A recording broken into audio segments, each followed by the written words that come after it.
Batting में बहुत लो standard हमारा नजर आया। लग ही नहीं रहा कि इंटरनेशनल मैयार की हमारी बैटिंग लाइनअप है या टीम है, तो बड़ा अफसोस होता है देखने का। अभी तो आपकी वो शायद बी से भी सी टीम खिला रहे हैं, ठीक है ना। अब जब हमारे दूसरे टूर होने लगेंगे तो हो सकता है कि दूसरी भी टीमें जो है ना वो ये कह के यार अपने नए बच्चों को चांस देकर ना उनसे कुछ सीखने का मौका मिल जाएगा। पाकिस्तान के खिलाफ खेलेंगे तो जीत तो हमने उनसे भी जाना है, पाकिस्तान से भी। अब हमारी क्रिकेट का जो हाल है ना वो हो रहा है कि पूरी दुनिया के अंदर अब ये शायद सोचना पड़ेगा कि पाकिस्तान आ रही है, बी टीम खिला दो, सी टीम खिला दो। आपके हाथ में बंदूक है, आप अपने पैर पे मार रहे हैं। मतलब वो हालत हो गई कि आपके पास मतलब हो गया ना, अपने मतलब गोली चला रहे हैं इधर उधर उधर, अपने घर में चला रही, मतलब इस तरह हो गया। आपको टेक्निक ही नहीं पता।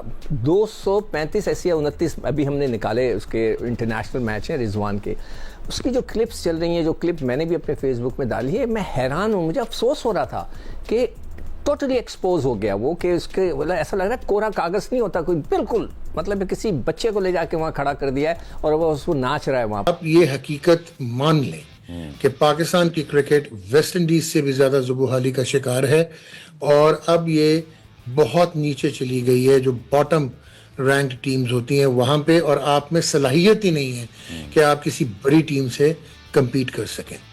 आप बांग्लादेश को देख लें, पिछले 12 मैच और पाकिस्तान के, वो बड़ी टीमों के साथ compete करते हैं, जीतें या ना जीतें। बिल्कुल उनमें कुछ ऐसे प्लेयर्स लगते हैं कि जो इंटरनेशनल स्टैंडर्ड्स पे, उसके मयार पे पूरा उतरते हैं। हमारे प्लेयर्स भी इररेलेवेंट हो गए हैं, हमारे टेक्निक का फुकदान है, ऐसे लगता है कि खेलना ही नहीं आता।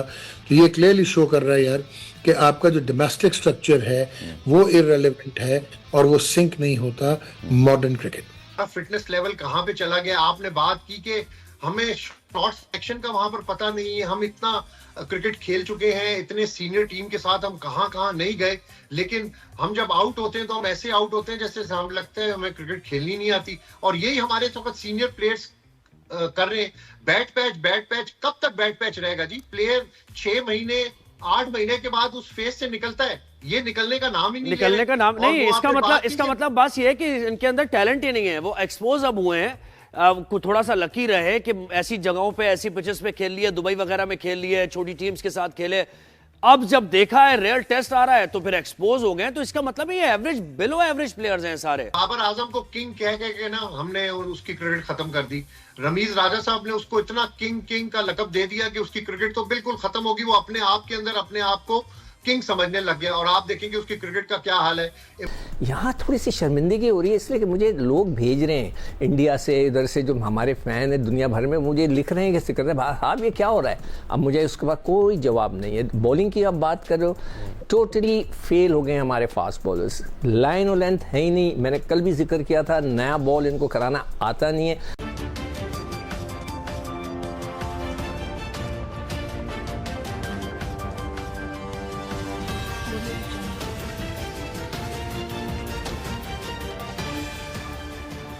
नमस्कार दोस्तों, मैं हूं नीरज और आप देख रहे हैं दुनियादारी। दोस्तों, ये बात तो हम सभी जानते हैं कि पाकिस्तान की टीम इस समय न्यूजीलैंड के दौरे पर गई हुई है, जहां पर उसे 5 मैचों की T20 सीरीज खेलनी है और 3 मैचों की ODI सीरीज खेलनी थी। बताते चले कि 5 मैचों की T20 सीरीज को न्यूजीलैंड ने 4-1 से अपने नाम कर लिया था, तो वहीं दूसरी तरफ अब ODI सीरीज को भी न्यूजीलैंड ने 3-0 से अपने नाम कर लिया है। बताते चले कि 3 मैचों की ODI सीरीज के तीसरे मैच में न्यूजीलैंड ने पाकिस्तान को 43 रनों से मात दे दी है। बात करें अगर मैच की, तो पाकिस्तान की टीम ने टॉस जीतकर पहले गेंदबाजी करने का फैसला लिया। बताते चले कि बारिश के कारण मैच को 42 ओवर का रखा गया था। पहले बल्लेबाजी करते हुए न्यूजीलैंड की टीम ने 42 ओवर में 8 विकेट के नुकसान पर 264 रन बनाए। लक्ष्य का पीछा करने उतरी पाकिस्तान की पूरी टीम 221 रनों पर ऑल आउट हो गई। न्यूजीलैंड की तरफ से बेन सीयर्स ने शानदार गेंदबाजी की और 5 विकेट अपने नाम किए। बेन सीयर्स को उनकी शानदार परफॉर्मेंस के कारण प्लेयर ऑफ द मैच का अवार्ड भी दिया गया है। पाकिस्तानी टीम की एक और शर्मनाक हार को देखकर एक बार फिर से पाकिस्तानी मीडिया ने पाकिस्तानी टीम की जमकर क्लास लगाई है। तो दोस्तों, आइए चलते हैं और देखते हैं कि पाकिस्तानी मीडिया ने पाकिस्तानी टीम को मिली शर्मनाक हार को लेकर और क्या कहा है। आप क्रिकेट को ऐसी यानी इस स्टैंडर्ड पर ले आए कि एक ही गेम हमारे पास बचा था पाकिस्तानियों के पास कि जिसमें पाकिस्तानी जरा मिल बैठ के थोड़ा एंजॉय कर लेते थे, अपनी टीम को सपोर्ट करते थे, थोड़े से चांसेस होते थे कि मैच जीत जाएगी टीम, थोड़ा हमें खुशी मिलेगी। लेकिन आहिस्ता आहिस्ता 2-3 सालों में आपने क्रिकेट का वो हाल कर दिया है कि यकीन करें, मुझे ये लग रहा है कि अब किसी भी आप बच्चे से, यंगस्टर से बात करो ना कि आज कल का मैच देखा था, वो कहते छोड़ें यार, कोई और बात करें यार, मैच क्या देख रहा है। जब आपको देखेंगे ही नहीं तो एक वक्त वो आएगा जो हॉकी का भी हो चुका है। इनके अंदर टैलेंट ही नहीं है, वो एक्सपोज अब हुए हैं। थोड़ा सा लकी रहे कि ऐसी जगहों पे, ऐसी पिचेस पे खेल लिए, दुबई वगैरह में खेल लिए, छोटी टीम्स के साथ खेले। अब जब देखा है रियल टेस्ट आ रहा है तो फिर एक्सपोज हो गए। तो इसका मतलब ये एवरेज, बिलो एवरेज प्लेयर्स हैं सारे। यानी अगर रिजवान की बात की जाए, इमामुल हक की बात की जाए, बाकी टॉप ऑर्डर भी, बाबर आजम तो बिल्कुल ही खत्म, वो तो समझ ही नहीं आ रहा कि वो किस फ्रेम ऑफ माइंड में क्रिकेट खेल रहे हैं। देखिए, बाबर आजम को किंग कह के ना हमने उसकी क्रिकेट खत्म कर दी। रमीज राजा साहब ने उसको इतना किंग का लकब दे दिया कि उसकी क्रिकेट तो बिल्कुल खत्म होगी। वो अपने आप के अंदर अपने आप को किंग समझने लग गया और आप देखेंगे उसकी क्रिकेट का क्या हाल है। इमामुल हक वही प्लेयर है जो 2023 वर्ल्ड कप में टीम के साथ था, जिसने 2023 वर्ल्ड कप में टीम का बेड़ा गर्क करवाया। रिफ्लेक्सेस ही नहीं है, फिटनेस ही नहीं है, रिफ्लेक्सेस ही नहीं है, उसके रिफ्लेक्सेस ही नहीं है। वो बॉल को देख ही नहीं कर सकता, वो बॉल को फॉलो ही नहीं कर पा रहा। जब क्रिकेटर बॉल के साथ उसके रिफ्लेक्सेस नहीं जुड़ेंगे, वो नहीं फॉलो कर पा रहा बॉल को, लेकिन पीसी भी उसको फॉलो कर रहा है, उसको बार बार कह रहा है कि आओ बेटा आओ खेलो, तुम खेलो, तुम ही हो यहाँ पर पूरे पाकिस्तान में क्रिकेट, तुम ही खेलोगे, तुम ही हमारी नैया पार लगाओगे, तुम ही ओपनर खेलोगे और कोई नहीं खेल सकता। सिफारिश, प्रेशर, जिस तरह शादाब खान को प्रेशर के ऊपर टीम में शामिल किया, इमामुल हक भी प्रेशर के साथ टीम में शामिल होता है। अच्छा, और प्लेयर्स जो हैं वो अपने आप को गेम से बड़ा कर देते हैं तो इसी तरह के रिजल्ट्स आते हैं। और यही वजह है, देखें हम और आप बैठे हुए थे ना यहाँ पे, जब यंगस्टर्स से हारे हमने कुछ नहीं कहा, कोई बात नहीं, आप ग्रूम कर रहे हैं, हम सिर्फ ये कहते थे कि और अच्छे वाले यंगस्टर्स भी पढ़े, परफॉर्मर्स पढ़े, आप उनको लेके आके भी ट्राई करें।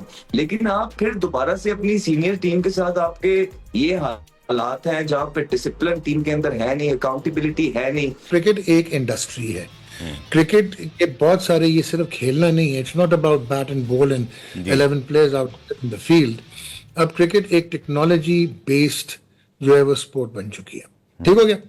अच्छा, अब हुआ क्या कि पहले आप आज से 10-15 साल पहले लड़के निकलते थे, इसलिए निकलते थे कि दुनिया की बाकी टीमें भी स्किल पे और टैलेंट पे और अपने फ्लेयर पे खेलती थी, तो आप ऑन देयर डे जो लड़के होते थे वो भी स्किलफुल या टैलेंटेड, वो इंडिविजुअल परफॉर्मेंसेस पे आपको जिताते थे। ठीक है, आप बड़े टूर्नामेंट में जाते थे तो आप सोचते थे कि हाँ यार हम तीसरे चौथे नंबर पे आ सकते हैं, सेमीफाइनल खेल जाएंगे, उम्मीदें होती थी।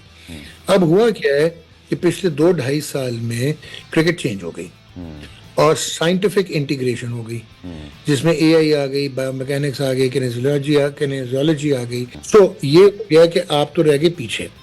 अब आप इम्प्रूव क्यों नहीं होते?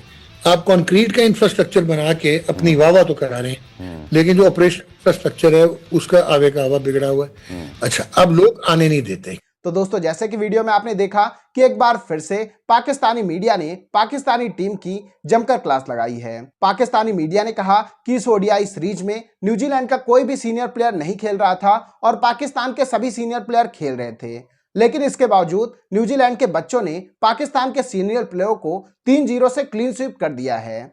यह दर्शाता है कि आखिरकार हमारी क्रिकेट का स्टैंडर्ड है क्या। पाकिस्तानी मीडिया ने कहा कि पाकिस्तान के जो सीनियर प्लेयर हैं लाइक बाबर और रिजवान, वो पहली छोटी छोटी टीमों के अगेंस्ट रन बना लेते थे, लेकिन प्रेजेंट टाइम में वो छोटी छोटी टीमों के अगेंस्ट भी रन नहीं बना पा रहे हैं, जो कि दर्शाता है कि उनका स्टैंडर्ड कितना नीचे गिर चुका है। इसके साथ साथ पाकिस्तानी मीडिया का यह भी कहना है कि अगर उनकी सीरीज युगांडा और केन्या से करा दी जाए तो शायद वो वहां भी सीरीज हार जाएंगे। पाकिस्तानी मीडिया ने कहा कि चाहे द्विपक्षीय सीरीज हो या फिर आईसीसी के टूर्नामेंट हो, पाकिस्तानी टीम की परफॉर्मेंस बहुत गंदी चली आ रही है, ना केवल आईसीसी टूर्नामेंट में बल्कि द्विपक्षीय सीरीज में। पाकिस्तानी मीडिया ने यह भी कहा है कि हम बात करें अगर आईसीसी टूर्नामेंट की, तो चाहे बात करें T20 वर्ल्ड कप 2024 की, बात करें चैंपियन ट्रॉफी 2025 की या फिर बात करें क्रिकेट वर्ल्ड कप 2023 की, इन तीनों ही टूर्नामेंट में पाकिस्तान ग्रुप स्टेज से ही बाहर हो गया है। पाकिस्तानी टीम तीनों ही डिपार्टमेंट में बहुत ही गंदा खेल का प्रदर्शन दिखा रही है, चाहे हम बात करें बैटिंग की, बॉलिंग की या फिर फील्डिंग की। यही रीजन है कि पाकिस्तानी टीम न्यूजीलैंड के बच्चों के सामने भी पूरी तरीके से बेबस नजर आ रही है।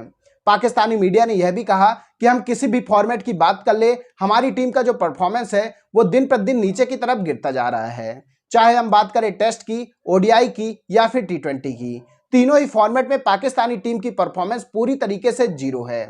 पाकिस्तानी मीडिया का यह भी कहना है कि अगर हमारी टीम की परफॉर्मेंस ऐसी ही चलती रही तो आने वाले समय में पाकिस्तानी क्रिकेट का हाल भी पाकिस्तान हॉकी की तरह ही होने वाला है, क्योंकि जिस तरीके से पाकिस्तानी क्रिकेट परफॉर्मेंस दिखा रहा है, हमें नहीं लगता है कि आने वाले टाइम में कोई भी पाकिस्तानी क्रिकेट को देखना पसंद करेगा। यहां तक कि खुद पाकिस्तानी पब्लिक पाकिस्तानी क्रिकेट को देखना पसंद नहीं कर रही है, क्योंकि पाकिस्तानी टीम बहुत ही ज्यादा गंदा खेल का प्रदर्शन दिखा रही है।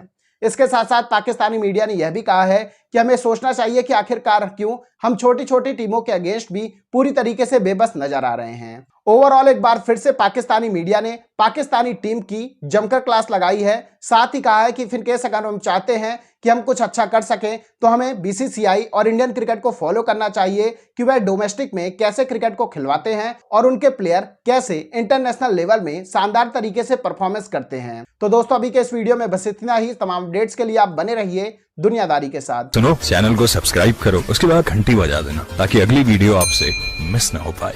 Thank you.